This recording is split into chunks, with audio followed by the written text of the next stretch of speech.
49-14 the final. Miami bounces back after the loss to Virginia. They beat Duke on homecoming. And if you weren't in your seats to start homecoming, you missed a great start. Rich Waltz along with Keith Jones. This Miami offense was dynamic, terrific, multiple, creative. I don't know. I'm running out of words. They showed as much in the first two drives as any time I've ever seen a Miami Hurricane team play. They had three different people take snaps. They threw the ball. They ran the ball.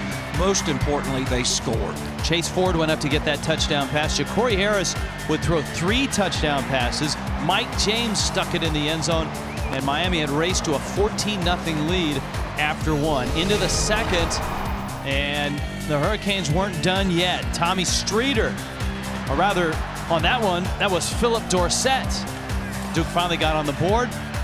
Very creative move there by Connor Vernon. Vernon actually forced out, was able to come back in and make the catch. Miami would counter that. There's the catch to Streeter. The aforementioned Tommy Streeter, 28-7. Going into the second half. Now, Duke came out of the third quarter and looked good, put together a nice drive. Well, they had a great drive in the tail part of the second quarter. They come right back out, take the kickoff, and go down. But Miami answered, and Miami did that every time Duke tried to do anything in this ballgame. It was a big day for Lamar Miller. He was well over 100 yards. Miller had a couple of scores as well into the fourth quarter, and it was Miller again. And Miami well over 250 yards on the grounds. And both of these touchdowns are a result of Miami's defense forcing turnovers. We didn't talk about the defense much, but Miami's defense really throttled this Duke offense. They just couldn't get any rhythm, couldn't get anything put together and sustain anything, just scored 14 points. Third straight week that Jacory Harris threw for 3 touchdowns and no interceptions down below with Jen Hildreth. Oh, of course I felt comfortable. It's because of the people around me. Everybody been working hard this whole week, and we've been putting in the work to get better, and that's why you feel comfortable on Saturdays.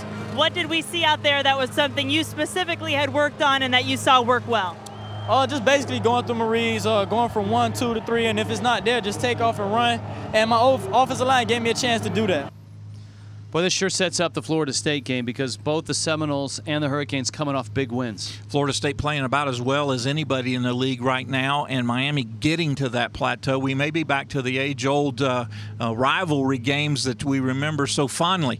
Obviously, an ACC championship might not, unless a number of things happen, be an outcome, but bragging rights are still very important in the state of Florida. And, of course, Miami needs another win to get bowl eligible. They go to 5-4 with an impressive 49-14 win over Duke.